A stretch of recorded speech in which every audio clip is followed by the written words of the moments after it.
نبی علیہ السلام نے ایک موقع پہ فرمایا اللہ نے 4 عورتوں کو جنت میں سرداری دی۔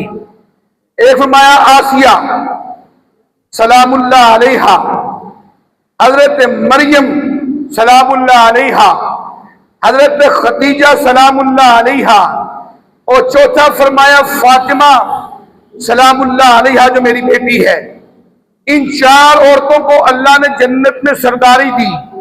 تو سیدہ فاطمہ الزہرا نے پوچھا ابا جان اگر یہ سرداری 4 کو ملی تو پھر میرا اس میں کیا حیثیت ہے؟ تو نبی علیہ السلام نے فرمایا فاطمہ جو حضرت آسیہ تھی ان کا دور حضرت موسیٰ علیہ السلام کا دور ہے جو فرعون کے ساتھ مقابلہ ہوا۔ جو حضرت مریم تھی ان کا دور حضرت عیسیٰ علیہ السلام کا دور ہے۔